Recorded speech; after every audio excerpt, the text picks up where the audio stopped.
Hola, hola, hola, hola. ¿Cómo les va? Muy buenas tardes. Somos Siempre Nos Mienten por la RZ.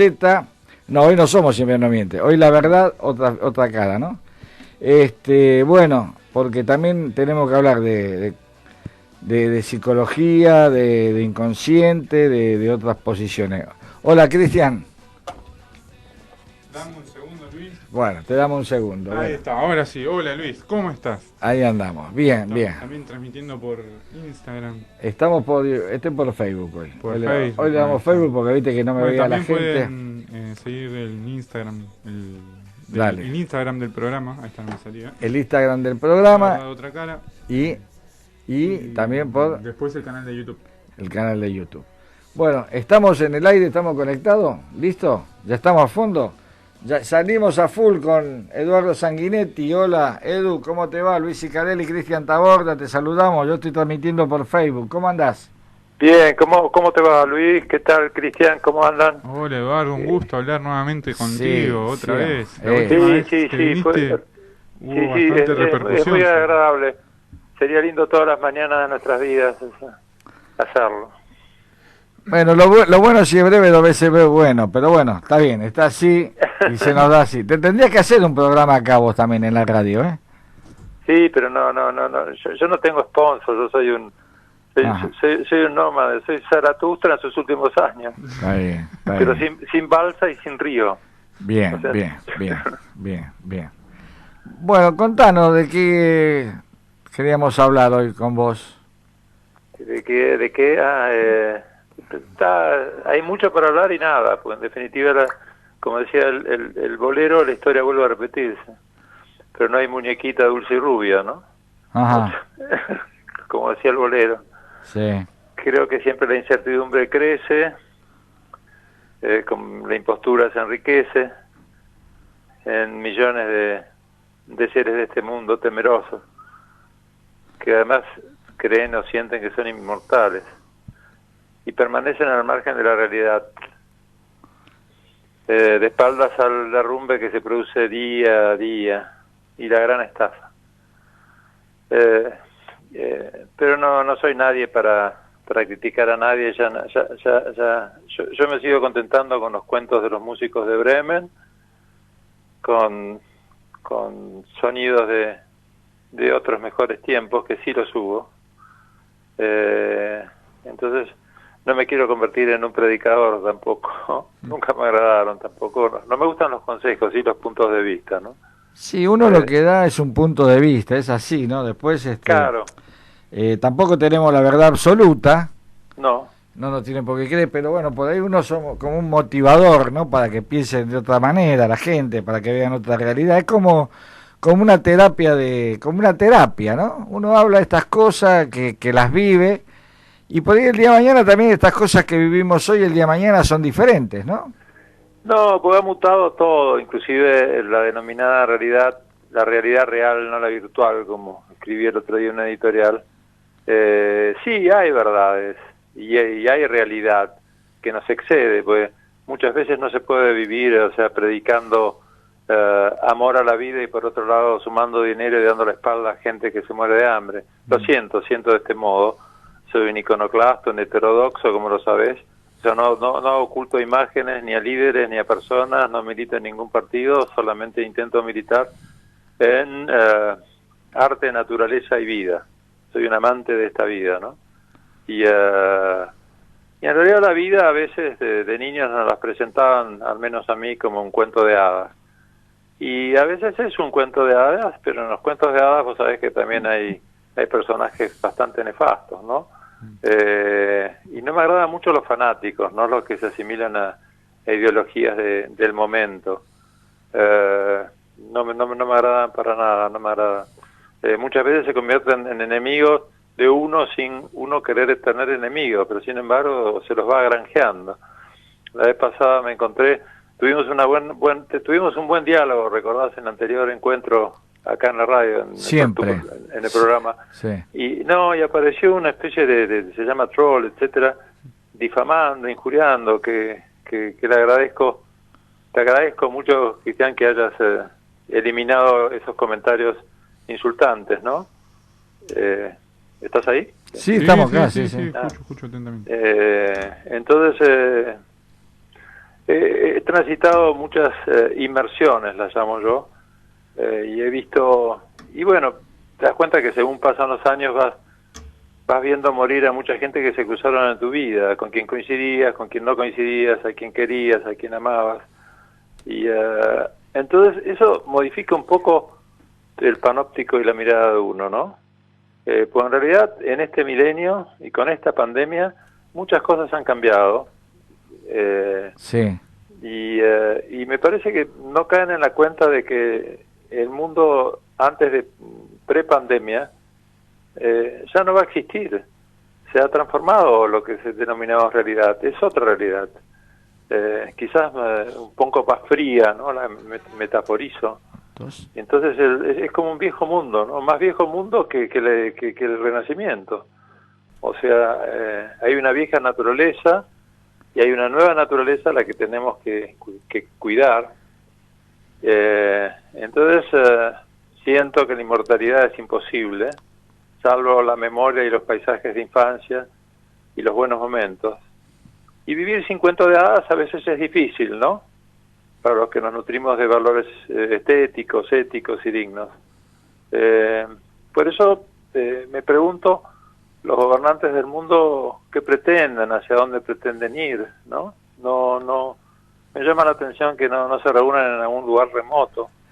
Y... Yo tengo una idea, discúlpame, ¿no? Que los gobernantes del mundo no son los que nos gobiernan, sino que hay gente detrás de ellos que son poderosos que dicen lo que tienen que hacer, ¿no? Las políticas que tienen que decidir. Sí, es verdad. Estos no son los gobernantes somos marionetas, bueno, gente que por estar ahí que necesita poder, fama, o verse, o mostrarse, el ego, sí. Todo eso, ser psicópatas, ¿no?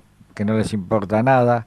Que no les importa nada y muchas veces se apela a la sensibilidad de ese establishment, como se llama, ¿no? Claro. Se denomina que son bastante soberbios o son muy soberbios, pero también son muy inseguros porque necesitan apuntalar su ser en esas instancias. Claro, exacto. Y, entonces esa inseguridad lleva a la humanidad a un destino muy desagradable, muy degradante. Se muestran soberbios porque son inseguros, como decís vos, tal claro, cual. No, el tipo que está... He conocido a muchos de ellos, ajá. He conocido a demasiados.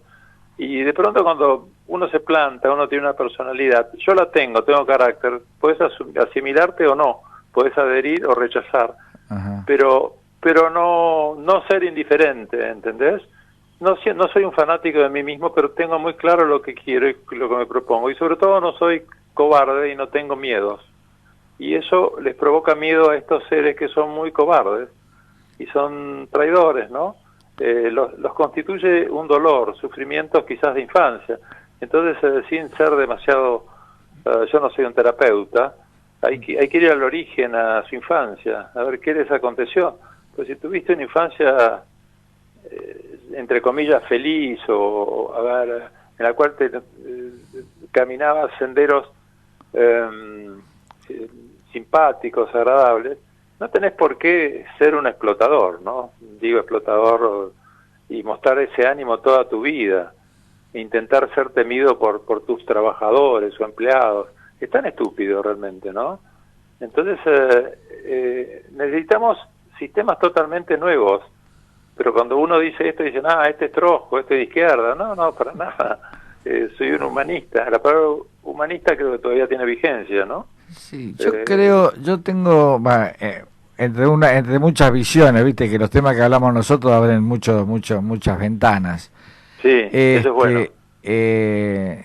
Viste que el hombre a veces, muchos hombres son expansionistas y quieren más, muchas personas también son dependientes de otros mandatos y aceptan. Sí. Y bueno, y así se forma más o menos una civilización. Siempre hemos visto que esta civilización es de posesión, de guerra y de dominación. La posición esa, como vos querés, y a mí me gustaría también, y yo tampoco la puedo lograr, de ser solidarios, es decir, parece que como que nunca existió en la Tierra, ¿no? Porque todos los imperios fueron siempre imperios, avanzaban, el egipcio, el sumerio, el romano, el griego, el musulmán, siempre avanzando, ¿no? Sobre el otro, nunca... No, el griego, discúlpame, ¿no? Sí, sí. El griego es el único que tuvo harta sabiduría. Ajá. Y viste que lo que es Grecia está dividida en polis y se unían simplemente en instancias cuando eran agredidos, por ejemplo por los persas, ¿no? O inclusive cuando los macedonios quisieron, pero siempre se asimilaron a su modo de ser porque eran muy sabios. Ajá. O sea, en Grecia nació Occidente, ¿no? Sí. Y no avanzaron, no eran imperialistas, es decir, ellos avanzaron sobre el conocimiento, o sea, los grandes filósofos griegos, el teatro. Tenés razón. En su modo actual nace en Grecia. La historia, le debemos el inicio de la historia relatada o escrita a Heródoto, que es el primero que habla de los conflictos políticos. O sea, en vez de poner la mirada en un horizonte lejano que eran otras naciones o países o imperios, se adentraban en su cosmos o en su universo interno. Y eso dejó un legado que Roma quiso tomar, pero no podía jugar las dos puntas, es decir, no podía de pronto expandirse y querer ser Grecia. Inclusive tomaron los dioses griegos, ¿no? Sí, le cambiaron los nombres. Y le cambiaron los nombres a latín. Grecia creo que tendríamos que volver a Grecia. Desgraciadamente fue invadida de todos modos. Vos sabés que cuando el Imperio Otomano toma Grecia, ¿no? Que estuvieron muchos siglos, en el Partenón pusieron un minarete. ¿Sabías eso o no? No, ¿qué es eso? Sí, que lo tira abajo Napoleón. Había un minarete, hay una pintura, inclusive David, viste que era el pintor de Napoleón. Había un minarete que lo veías, viste, en la Acrópolis, veías el minarete saliendo como una chimenea de medio del Partenón. O sea, qué modo de invadir y qué modo de destrozar no una estética, sino un modo de vida. O sea,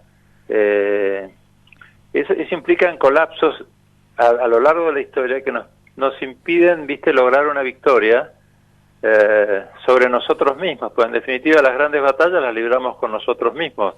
Sí. O sea, si nosotros llegamos a ganar alguna batalla con nosotros mismos, o sea, quizás haya una buena relación con el otro, como la que tenemos nosotros dialogando en este momento, por ejemplo. Sí. Yo en estos días estuve viendo un poquito de televisión, no mucho porque es muy es tóxica, no hace bien, prefiero escuchar música, ¿no? Música de todo tipo. Y veo que permanentemente se apunta, se dispara al otro con situaciones muy domésticas, ¿no? Está en la agenda de esos mercenarios o alcahuetes de medios, ¿no? Empleados. O empleados sí, pero tenés que tener muy poca estima de vos mismo para repetir un libreto o un guión que te da, vaya a saber quién, sabemos más o menos gente del establishment, ¿no?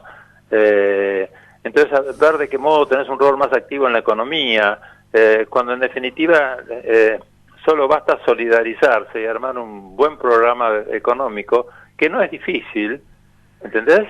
Y los privilegios que tienen ciertas gentes, incluyo también farándula, ¿no?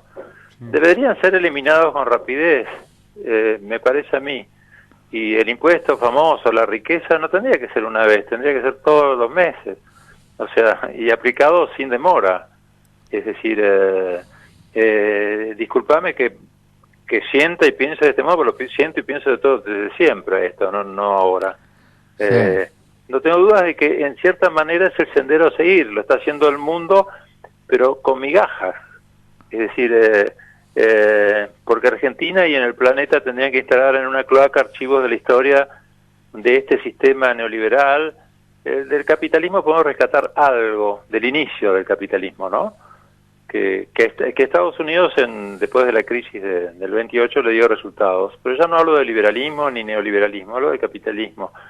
Pero creo que entre todas las ideales, no hablo de ideología, porque ideología tiende a que se produzcan enfrentamientos. Y nada falta en este tiempo de pandemia, no falta nada.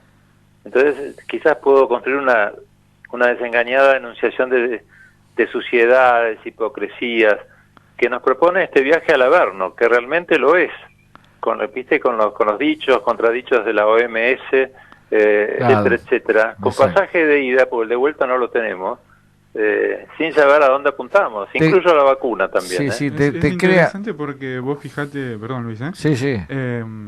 Que hablabas de se puede rescatar al capitalismo, ¿no? El viejo capitalismo, la gran diferencia de los últimos tiempos, ¿no? Quizá que comienza con la llegada de Reagan en Estados Unidos, que empieza todo este sistema de especulación financiera, que nada tiene que ver con la generación de trabajo en lo que se basaba el capitalismo, la industria, ¿no?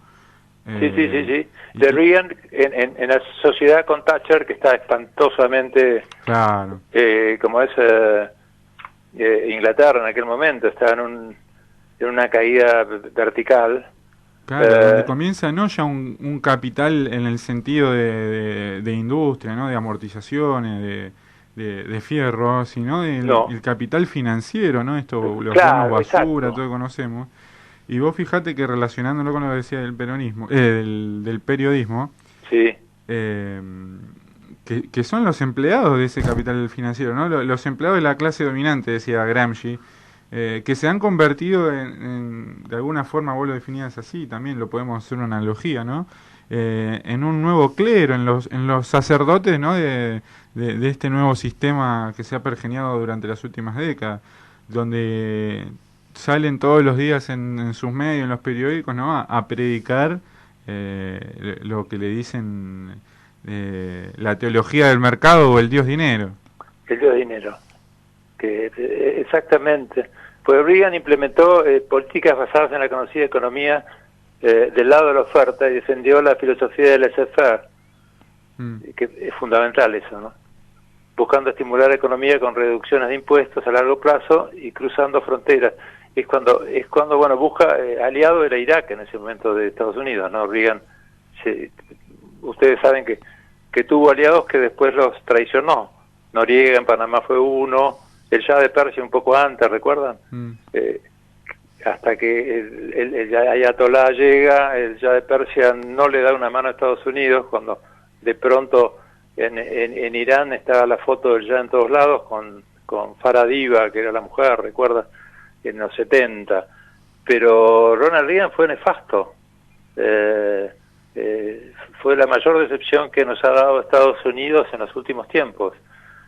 Apoya tremendamente el libre mercado, y eso da lugar, y eso es tendencia en Argentina en época de la dictadura, es decir, cuando llegan los Chicago Boys, cuando se replican las mesas de dinero en aquel tiempo, yo lo recuerdo.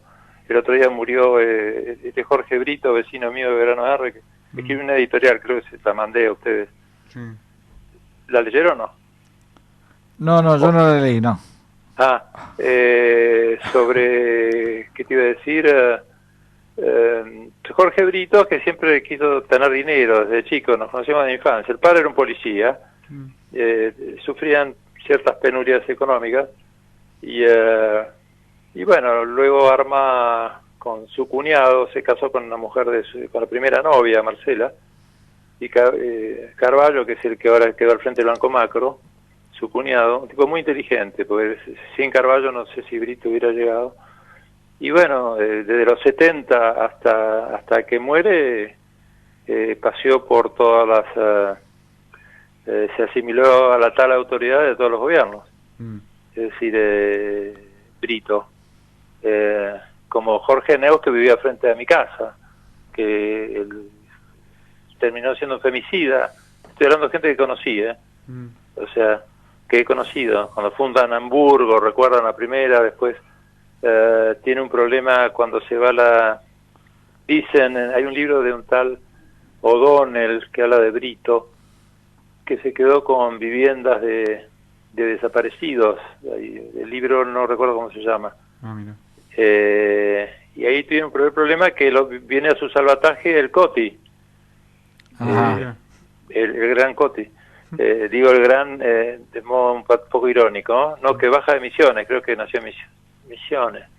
Y que está con Alfonsín, ¿recuerdan? Sí, sí, sí. que de una financiera llamada Macro, que había pertenecido a Danilo Pastore y otros más, y a un tal Broderson, no sé si lo recuerdan. Sí, que fue ministro Broderson. ¿Eh? Broderson fue ministro de Economía, creo. Exacto, que era la financiera Macro, Sí, que era sí. de ellos. Y bueno, Brito y Carballo la reconvierten en Banco Macro, autorizado por el Banco Central a operar, bueno, para operar como un banco comercial, ¿no? Bueno, tuvo una ayuda inestimable del COTI, que lo blindó. Bueno, el COTI sigue su sendero de conspiraciones, etcétera, ¿no? Es un querellante perpetuo y logra el contacto a través de un tal Colombo, que quizás lo tienen, que era un ex del Banco Río, Jorge, y después cuando termina, viene el ocaso alfonsinista, hace una sociedad con los Yoma, ¿recuerdan la curtiembre Yoma? Sí. Ya funcionaba el Banco Macro, y bueno, después apoya a Carlos Menem de manera total, inclusive en la reelección. Sí. Bueno, después se hace cargo también de distintos bancos. Ocupa ese puesto que, como siempre digo yo, ¿no? Que siempre es oficialista. No, es el oficialista. Claro. Él decía que era, bueno, en un momento fue el banquero de Kirchner. Claro, Kirchner lo miraba con desconfianza en un principio porque había apoyado a Menem. Sí, sí. Pero bueno, Carballo era un gran negociante, además se fue a Nueva York unos años, se desvinculó. Y luego llega con Macri, tenía temas personales, no se llevaba bien, pero siguió haciendo negocios, formó un imperio. Tenía muchos, bueno, en el caso Sicona, recuerdan que estuvo metido, lo llamaron a indagatoria. Con Greenpeace tiene un gran problema ahí en Salta, con 90.000 hectáreas que están deforestadas, que está haciendo feedlot para Hacienda. Ajá. Y bueno, y el último que hizo es dice que va a haber una rebelión fiscal, si se paga el bono lo dijo antes del accidente que tuvo, pero me resulta indigno, y esto es lo que más me molesta a mí, que he visto que lo elevan a categoría de héroe y prócer la corporación mediática, cuando simplemente era un mercader, un banquero, no sé qué era, o sea, ¿no? Bien. Y bueno, somos así como existencialistas, ¿no? Sí, no te sumes a la hueste de... Bueno, todos no, ya sé que no, pero bueno... No te considero de tal calaña en ese sentido. Y algo importante es la poesía, ¿no? La poesía que tendría que formar parte del haber de políticos, de empresarios, no es pedir mucho, pues en definitiva la falta de espiritualidad que habíamos hablado en la anterior conversación, las apologías, alianzas de opuestos, que quizás si se oponen a la plutocracia, sería un sutil ataque, viste, a todo este establishment, a la ausencia de austeridad, al consumismo extremo, incluido el turismo depredador que está volviendo, y a las profecías de todo tono, porque también, perdóname, se hacen también del discurso de grandes, de obras de grandes talentos de la historia, en lo que más conviene, fragmentados, es decir, no es la obra completa, como los libertarios, viste, que están de moda hoy. Sí. La palabra libertario, viste, no les cabe en realidad. Es decir, eso me molesta un tanto, tengo que decírtelo. Sí. Me molesta a mí y creo que a ustedes también, es decir, los libertarios que salen con sus banderas a declamar algo que... Y bueno, pero son puntos de vista, ¿viste? Bueno, vamos a tener que ir cerrando, ¿no? Como para cerrar, ¿no? Hablábamos con Rulli y le hablamos justo de los libertarios, no sé qué tema tocamos. Los anarquistas gorila, me dice. ¿Cómo, perdón? Los anarquistas gorila, nos decía Jorge Rulli por los libertarios. Claro. O sea, claro, porque cuántas víctimas propiciatorias, ¿viste? Sí. Da como resultado esta historia, ¿entendés? Hay muchas. Sí. Están las hordas ciertamente descerebrados por cuestiones de vida, no por ausencia quizás de neuronas, pero las neuronas, si no funcionan y no se aceitan las piezas de nuestro sistema neurológico, dejan de funcionar, eso lo saben. Sí, exacto. O sea, si uno no practica, el músculo se duerme, se atrofia. Lo sabes muy bien a eso, y entonces de ahí que me agrada hablar siempre con ustedes. Ayer cuando me llamaron para estar, me agrada, inclusive en momentos, porque en definitiva creo que somos libres. O soy un imbécil y ocurrió algo que no alcanzo a visualizar en algún caso, ¿no? Nada que ver. En mi dinámica de no adaptarme a casi nada de lo que está instalado, ¿no? Eso es un punto de vista que tenés vos para vivir y bueno, y es respetable. Bueno, nosotros vamos a tener que ir cortando porque se nos va el tiempo. Sí, les agradezco mucho y ojalá antes de fin de año, recuerden, mi cumpleaños es este 30 de diciembre de este año, de este glorioso 2020. Oh, sí, glorioso. En formato streaming, ¿no? Sí. Y bueno, sigamos comprometidos con nuestras épicas individuales. ¿Querés dejar tu número de teléfono para que te llame la gente o alguna página, algo? Eduardo Sanguinetti en Instagram, Eduardo Sanguinetti 1, y aparece una imagen mía de hace tiempo en blanco y negro. Genial. En Twitter es @soluterionte. Como suena, Soluterionte, que es mía, de Eduardo Sanguinetti. Y luego, ¿qué más hay? Y después hay una página que maneja un administrador en España, que es una especie de fanpage que me organizaron, que yo no tengo la contraseña, pero puedo ver todo. Bien. Inclusive puedo dialogar. Y bueno, espero les mando un gran saludo a toda la audiencia, si es que está y existe y escucha. Exacto, y que sepa que las 4 estaciones siempre tienen algo particular que las hace diferentes. Genial. Y que vivan con poesía. Y no olviden que la vida es breve y hay que disfrutarla. Bien, ok. No pintarse la piel con colores reptilianos. Y les mando un gran abrazo. Un cariño. El teléfono es 1567439914. Genial, ya lo agendamos. Si no lo piden acá lo piden a la producción. Si no, bueno, te tengo que cortar. Gracias por todo y hablamos. Dale, Eduardo. Un fuerte abrazo. Un cariño gigante, gigante. Chau. Bueno, genial, ¿no? Bien, siempre viste que nunca se termina, siempre tenemos para hablar. Bueno, la tenemos en el aire también a mi ex profesora, y a una tutora mía, Analía Estricañola. Hola, Analía, buenas tardes, gracias por atendernos. Hola, buenas tardes, Luis, ¿cómo están? Estoy acá con Cristian también. Buenas tardes, Cristian. Hola, ¿cómo estás, Analía? Bueno, esperando de construir la historia propia de cada uno a veces. Sí, y para empezar y para continuar, esto de los discursos, ¿no? Esto que decían de no adaptarse a casi nada.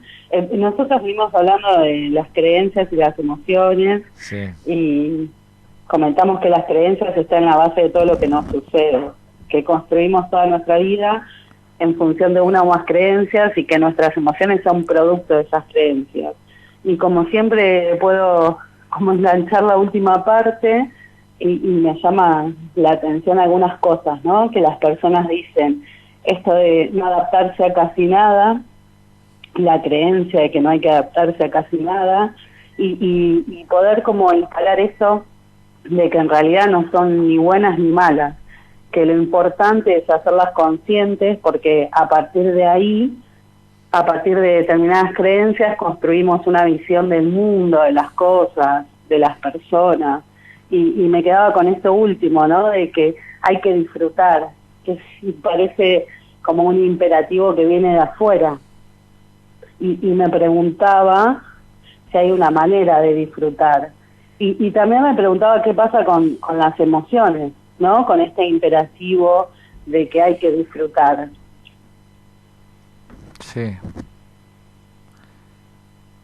Y hay como dos conceptos que están bien relacionados con esto de la creencia y de la autoexigencia, como esta exigencia que se impone hoy en día, y es que hay que disfrutar, ¿no? Claro, porque viene como un mandato, ¿no? Hay que disfrutar, no podés tener un duelo, no podés tener un dolor, no podés tener una contrariedad, no podés tener sombra, como que tenemos que ser luz siempre, ¿no? Una cosa así, esa creencia, ¿no?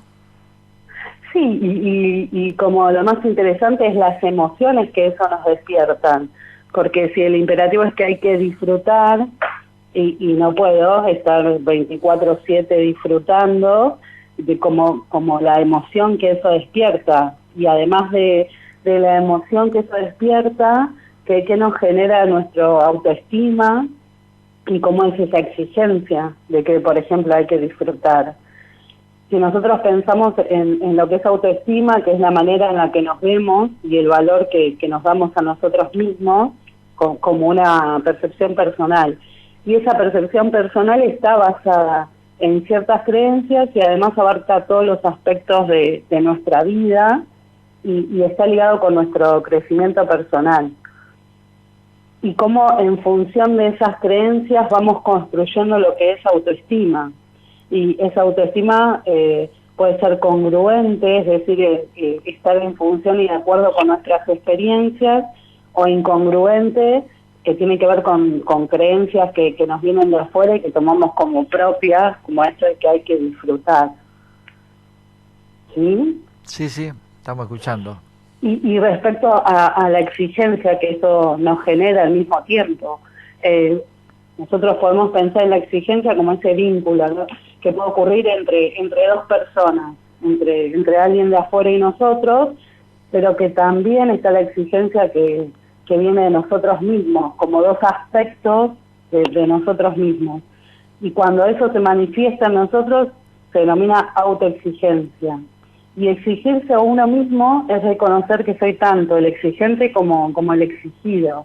Y las consecuencias de esa relación conmigo mismo afectan mi vida personal y mis relaciones, ¿no? Porque genera una forma de relacionarnos con nosotros mismos, y esa forma de relacionarnos es la manera como nos hablamos, la manera en que nos percibimos, cómo nos tratamos, y también está basada y determinada por creencias, esa autoexigencia. Y pensaba en esto, que como que la creencia madre de esta autoexigencia, de estos imperativos, es que la perfección es posible. Y entonces que puedo disfrutar como todo el tiempo, ¿no? Como que uno está destinado simplemente a eso. Y eso nos genera, además de un montón de emociones, que por la exigencia de disfrutar no nos permiten disfrutar, además de que genera estrés y detiene nuestro propio desarrollo personal. Y aparte te genera frustraciones también, porque a veces cuando no te sentís feliz, digo, qué desgraciado que soy. Tal cual. Claro. Sí, porque es una demanda constante. Porque aparte de decir voy a tener satisfacciones siempre, ¿no? Hay que disfrutar de la vida. ¿Qué implica? Que me quiero comer un alfajor y me lo como, que le quiero pegar una piña a uno porque me da bronca y se la pego, porque no, ¿hasta dónde llegamos con esto del disfrute, ¿no? Un disfrute que a veces también se nos vuelve en contra. Sí, pero que se vuelve en contra porque se plantea como un deber. Ah. Todas las exigencias que tienen que ver, todas las creencias que tienen que ver con la autoexigencia se plantean como un deber, ¿no? Por ejemplo, tengo que ser perfecto, tengo que ser fuerte, debo ser eficiente, tengo que ser bueno. Se plantean como un deber y a partir de ahí, digo, ya el disfrute no tiene mucho que ver con eso. No, para nada, es una exigencia. Entonces, por ejemplo, la creencia de que tengo que ser perfecto, esta creencia puede traducirse en otras como tengo que ser el mejor, no me puedo equivocar, que siempre bien, ¿no? Tengo que disfrutar siempre, y así sucesivamente con todo lo que surge a partir de esa creencia que en apariencia es inocente o es positiva, y el imperativo es que hay que disfrutar. Sí. Nosotros nos quedamos con la boca cerrada, ¿viste? Cuando vos hablás, porque el imperativo de disfrutar también puede implicar un montón de contrariedades, ¿no? Sí, lo que pasa es que los escucho bastante mal y a veces no sé si quieren decir algo y como no los escucho... No. Nosotros te escuchamos bien, pero te seguimos escuchando. Quedamos así como pasmados para hablar con vos. Bien. Bueno, y que se viven como algo positivo. En consulta esto se escucha mucho. Justamente ayer escuchaba a un consultante que decía, bueno, yo le digo a las personas que amo que tienen que disfrutar todo lo que tiene que ver con el deber, ¿no? Todo lo que hace referencia a tengo o debo es una imposición que viene de afuera, de otros, y que no se relaciona conmigo, con mi propia experiencia. Eso es fundamental. Cuando uno escucha tengo o debo hacer tal cosa, bueno, por lo menos eso nos da indicios de que no es algo que tiene que ver con nosotros. Si no lo planteamos de otra manera, ¿no? Por ejemplo, me gustaría hacer cosas. O voy a hacer esto. Tal cual. Sin el tengo. Sin el tengo y sin el debo, ¿no? Eso es algo bien claro que viene de afuera. Digo, en esto de que tengo que ser perfecto y una apariencia es buena, en esto de que tengo que ser fuerte, no necesito de nadie. Esta creencia también se manifiesta como tengo que aguantar, no tengo que ser sentimental, puedo todo, ¿no? Yo solo puedo todo. Esto de lo eficiente también que se da tanto hoy en día no es cuando uno quiere, ¿no? Es como que la obligación está primero, tengo que ser rápido. Y esta, la creencia como principal de tengo que ser bueno. Y esa creencia, como las anteriores que venimos nombrando, pero esta en fundamental anula las necesidades auténticas, las propias. Claro, es algo moralista, ¿no? Paternalista. Tengo que ser bueno, tengo que ser solidario, ¿no? Sí, y cubre las necesidades de los otros, no las propias. Esto de primero los demás, esto que vos decís, no tengo que ser solidario, tengo que pensar en el otro, no tengo que ser egoísta. Y pensaba en esto de que esas creencias generan como un juicio que es implacable en nosotros. Y entonces como si nos miramos, nos enjuiciamos de esa manera, nos enfocamos en lo que es lo que nos rodea, sin darnos cuenta que eso que nos rodea tiene que ver también con nuestro propio mundo, ¿no? Con eso que podemos denominar como paisaje interno. Entonces a veces el mundo externo nos llama como la atención repetitivamente con escenarios de violencia, de abandono, de maltrato, y cuando nos posicionamos ahí a observar esa situación, nos conmovemos profundamente, no entendemos cómo esas situaciones pueden darse. Sin embargo, cuando nos decidimos a abordar nuestro mundo interno, ¿no? y lo podemos observar con atención, descubrimos dentro de nosotros mismos ambientes parecidos. Y descubrimos nuestra sombra, claro, nosotros, es decir, si existen las peleas, si existen los enfrentamientos, si existen estas cosas, estas sombras que vemos en la humanidad, es porque también las tenemos. Una cosa es lo que decimos y otra cosa es lo que hacemos, ¿no? Como yo siempre digo, hay que seguir a los testigos, no a los profetas, porque se vienen con una idea de religiones y uno cree que la religión, digo de religiones por un decir, ¿no? O el humanismo, lo que fuese, y hacen todo lo contrario, ¿no? Es decir, o no manifiestan ternura, nada. Lo único que juntan es adeptos también, ¿no? Pero solidaridad, poca y nada, un 5%, que se lo digo por un porcentaje chico.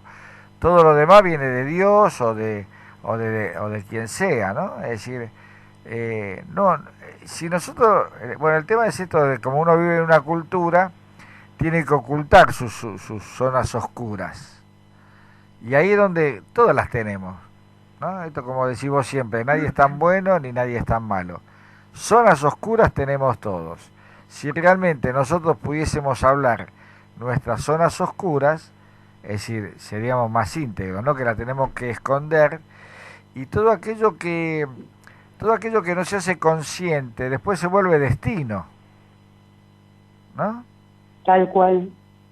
Pero además cuando te referís a zonas oscuras, ¿a qué te referís? Pero esta zona que tenemos nosotros, como vos decís, pensar en mí, no es que soy un egoísta. No amar al otro como yo me dicen los demás, no. Porque aparte, primero, amar al otro como a mí mismo, si yo a veces ni me amo. Fumo, tomo, me escabio, no sé, no laburo, soy vago, soy pendenciero, soy tonto que me dejo manejar, un montón de cosas.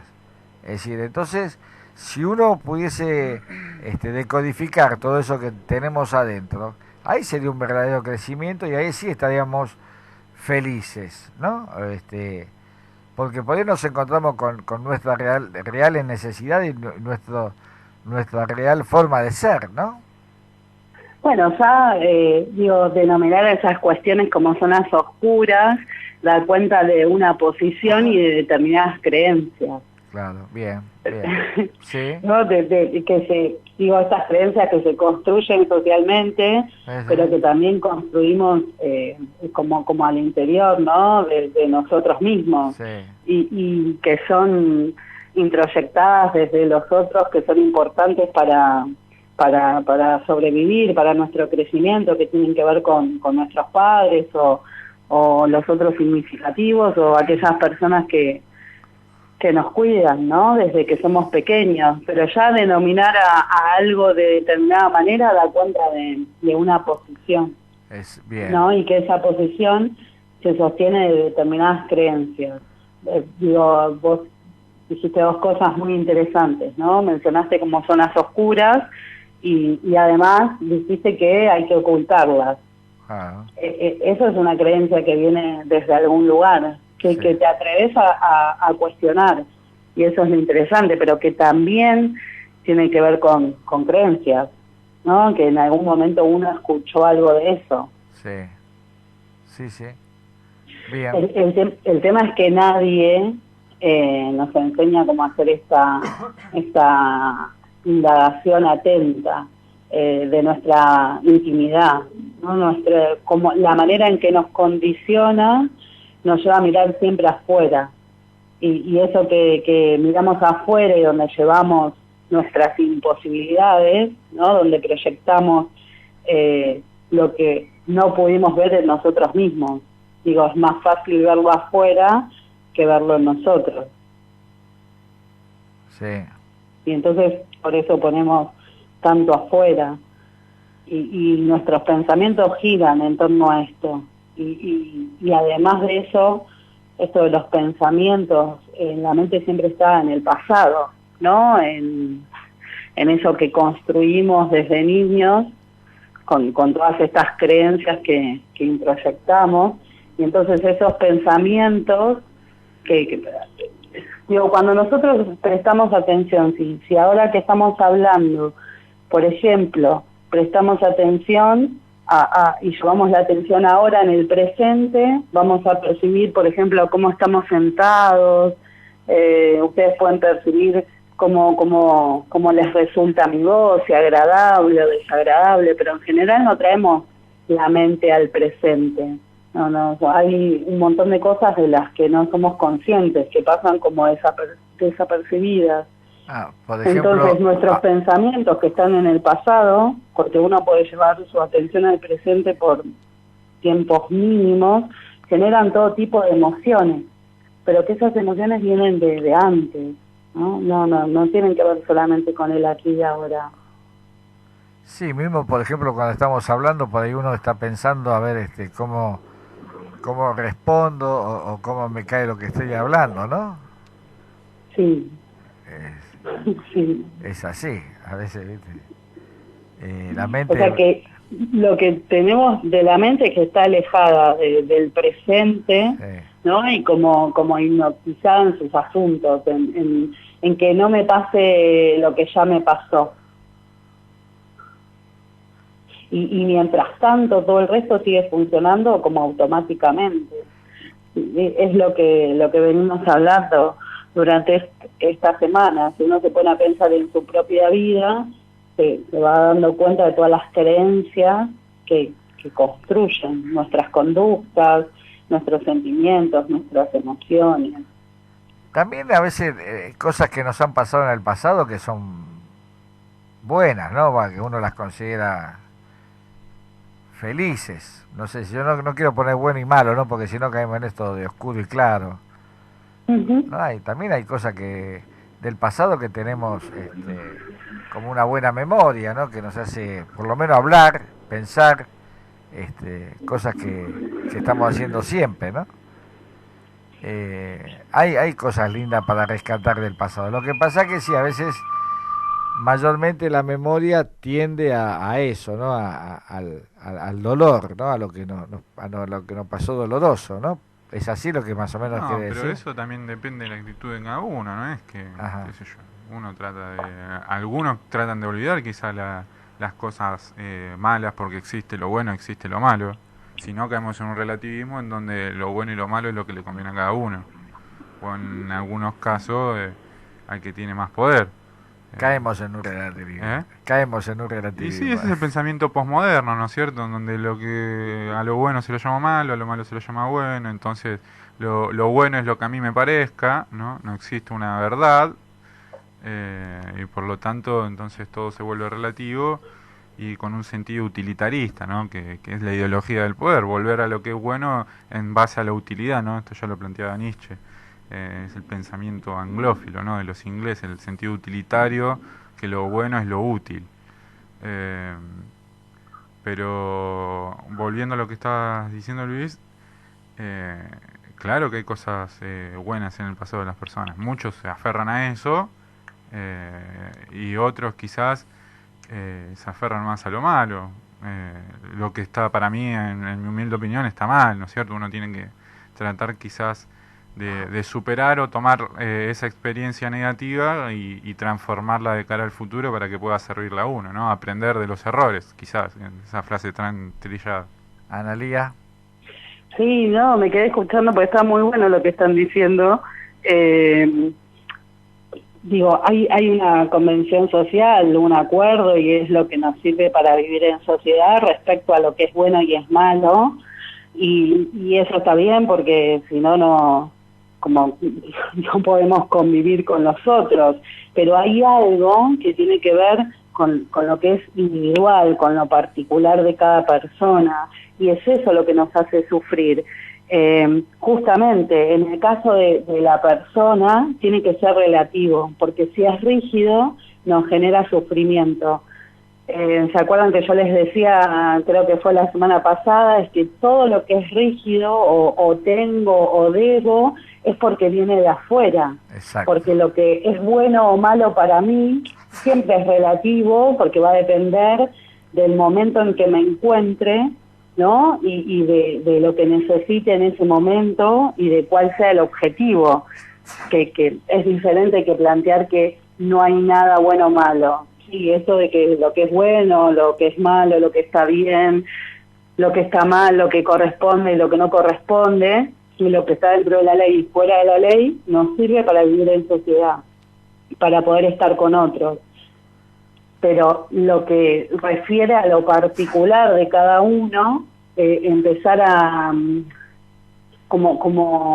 a hacer esta diferenciación de lo que es bueno y lo que es malo, cuando es rígido es porque vino de afuera, ¿no? Porque un otro me dijo, ser así es bueno, ser así es malo, pero que esa rigidez me hace que yo construya toda mi vida en función de lo que me dijeron que era bueno o malo para mí, ¿no? Porque en este caso estamos hablando de lo particular, que es lo que se escucha en una consulta individual de alguien que la está pasando mal, y en realidad lo que es bueno o malo, es más relativo, porque con el correr del tiempo uno va cambiando y se va posicionando de una manera distinta, por lo cual lo que era bueno en un momento puede dejar de serlo en otro. Específicamente a eso me refiero.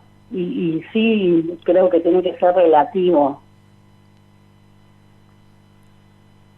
Sí, sería más creo que estaba estaba bueno al principio que lo aclarabas, la distinción, ¿no? Entre más una visión social, diferenciándola de lo particular. Quizá lo que para uno es bueno no lo sea para el resto de la sociedad, o viceversa, lo que para uno es malo puede ser bueno para el resto.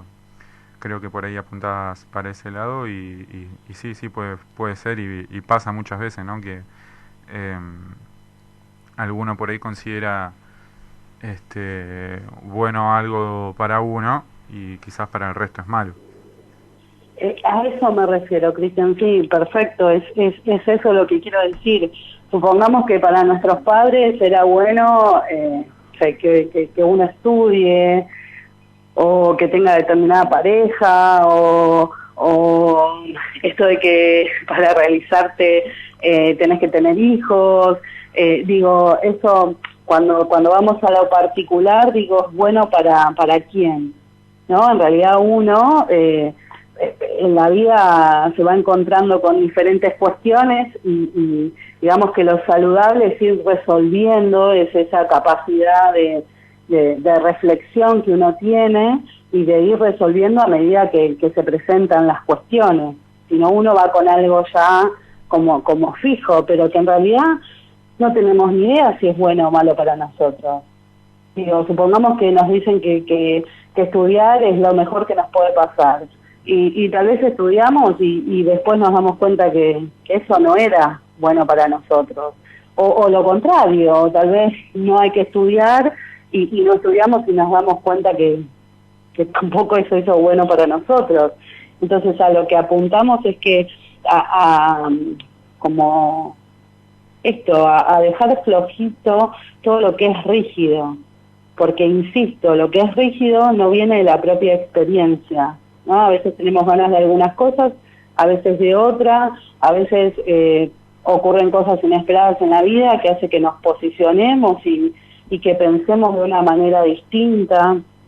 Es como que permanecer inmutable respecto a una idea durante toda la vida da cuenta de que uno no la puso en cuestión, ¿no? No la de trabajó. que uno no la corroboró. No la A trabajó. eso me refiero. ¿Cómo? Que no la trabajó. Exactamente. Porque, bueno, que no la puso en cuestión, que no la corroboró, que no importa lo que pase, yo creo esto. Sí.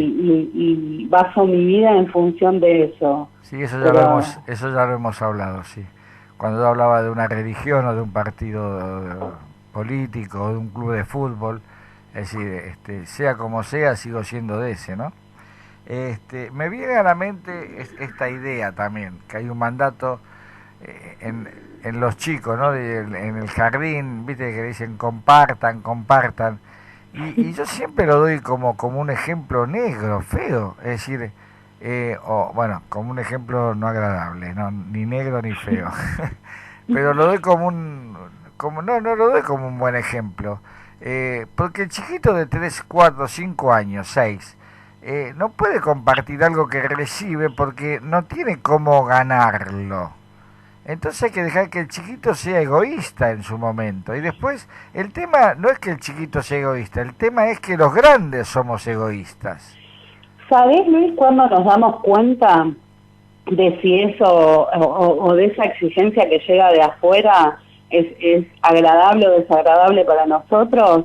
En función de los pensamientos, ¿no? Si eso de compartir a mí me genera temor, culpa, exigencia, eso ya da cuenta de que por lo menos no está bueno para nosotros, bien, ¿no? Bien. Esto de tengo que hacer tal cosa y te genera culpa si no lo haces, es porque viene de afuera, porque si no nos genera culpa. Entonces, por eso decía eso de estar atento a lo que esa creencia despierta en nosotros. Bien. Si despierta temor, culpa o algo que se me exige pero que yo no tengo ganas, bueno, ahí es una creencia que viene de afuera, que no fue construida por mí. Y como estamos constantemente en búsqueda de reconocimiento y de la aceptación de la afuera, lo que hacemos es no reconocernos y no aceptarnos nosotros mismos, porque somos en función de lo que el otro necesita y como somos en función de lo que el otro necesita, el otro nos reconoce y nos acepta. Y eso nos hace sentir de una determinada manera. Entonces pero en realidad no nos damos cuenta que ahí nos perdemos nosotros mismos. Bien, somos en función de lo que el otro necesita. ¿Cerramos así? Bueno. Dale.